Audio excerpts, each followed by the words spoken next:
Karagdag po mga kapatid. Nag-e-echo. Ayan. Sabi po sa Matthew 6:21, "For where your treasure is, there your heart will be also." It is true mga kapatid na where your treasure, kung nasan po yung ating mga treasure, nandoon po yung ating puso. First and foremost, if we put our treasure to the kingdom of God, our heart is there. So it's not hard to give our tithes, to give our offerings, our first fruits, at may tinatawag din, di ba, na alms. Yung tithes kasi, this is the 10%, alam natin lahat yon, yung 10% ng atin pong mga wages or yung atin pong mga income, whatever your income, pinanggagalingan ng ating income. And then yung ating offering, after we took it out, yung atin pong tithes, yun po yung atin pong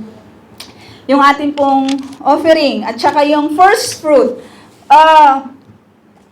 Sa atin, sa Philippines, we have this so-called Harvest Festival na ginagawa po ewan ko kung ginagawa sa loob ng iglesia ninyo. Pero sa amin, we always, first harvest, yung Harvest Festival, meron kaming ganon sa loob ng iglesia. At yun yung binibigay nila yung kanilang mga crops. May mga, kahit na anong klase, sa fish pan, sa gulay, sa palay, ibinibigay yon sa loob po ng iglesia. At sa atin mga kapatid, do we have this first fruit? Sa ating mga nagtatrabaho na kinukuha natin ay ang ating mga sahod. For all the blessings that God give in the whole year. Sa atin pong mga recuperation, di ba? Yun po yung bunga, di ba, ng blessing sa pagtatrabaho natin ng isang taon. And it's a shame kasi I just took out, yung tinitake out ko lang yung aking tithes doon. Iba pa pala yung aking first fruit because that's the blessing from the Lord ng buong isang taon ng pagtatrabaho ko sa aking alaga. Correction to myself. I didn't give to God. The supposed to be na ibibigay ko po sa Panginoon. And it's a question, kung kayo po ay nagbibigay, sa atin siguro probably there is. Diba? At nalalaman natin yung mga bagay po na iyon. Sometimes kasi, diba, binigay na natin yung tithes natin and that's it. Hindi natin nalalaman na, that's the whole year pala na naipon na blessing ng Panginoon. At in the alms naman, meron tayo dito sa pag-abot na binibigay po natin, giving cash sa reaching out to the people. And also to you, you are giving alms to the brethren who are in need. At the Bible, mga kapatid, as we tinignan natin kanina, yung Matthew chapter 6, now where is your treasure, there is your heart is. So the Bible give us encouragement. I wanted to read. May mga iniscan po ako na mag-i-encourage po sa atin to know, di ba, the importance of tithes, of giving the first fruit and alms sa atin pong Panginoon. 2 Corinthians chapter 9 verses 6 to 8, sabi niya, "But this I say, he who sows sparingly will also reap sparingly, and he who sows bountifully will also reap bountifully. So let each one give as he purposes in his heart, not grudgingly or of necessity, for God loves a cheerful giver, and God is able to make all grace abound toward you, that you always having all sufficiency in all things, may have an abundance for every good work."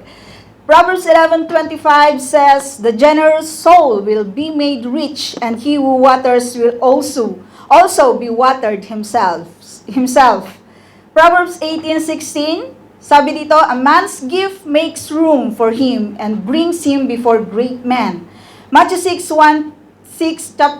chapter 6 verse 1 to 4, it says, Take heed that you do not do your charitable deeds before men to be seen by them. Otherwise, you have no reward from your Father in heaven. Therefore, when you do a charitable deed, do not sound a trumpet before you as the hypocrites do in the synagogues and in the streets, that they may have glory from men. Assuredly, I say to you, they have their reward.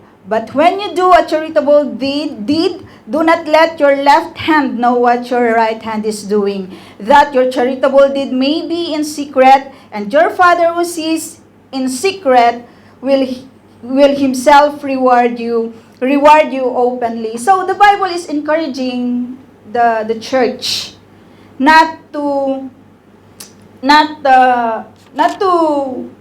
be kamsa nito yan.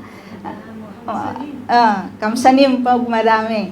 Na ini-encourage tayo, di po ba mga kapatid? And there is a lot of things na binanggit po natin kanina on how we show our service, on how we put our treasure.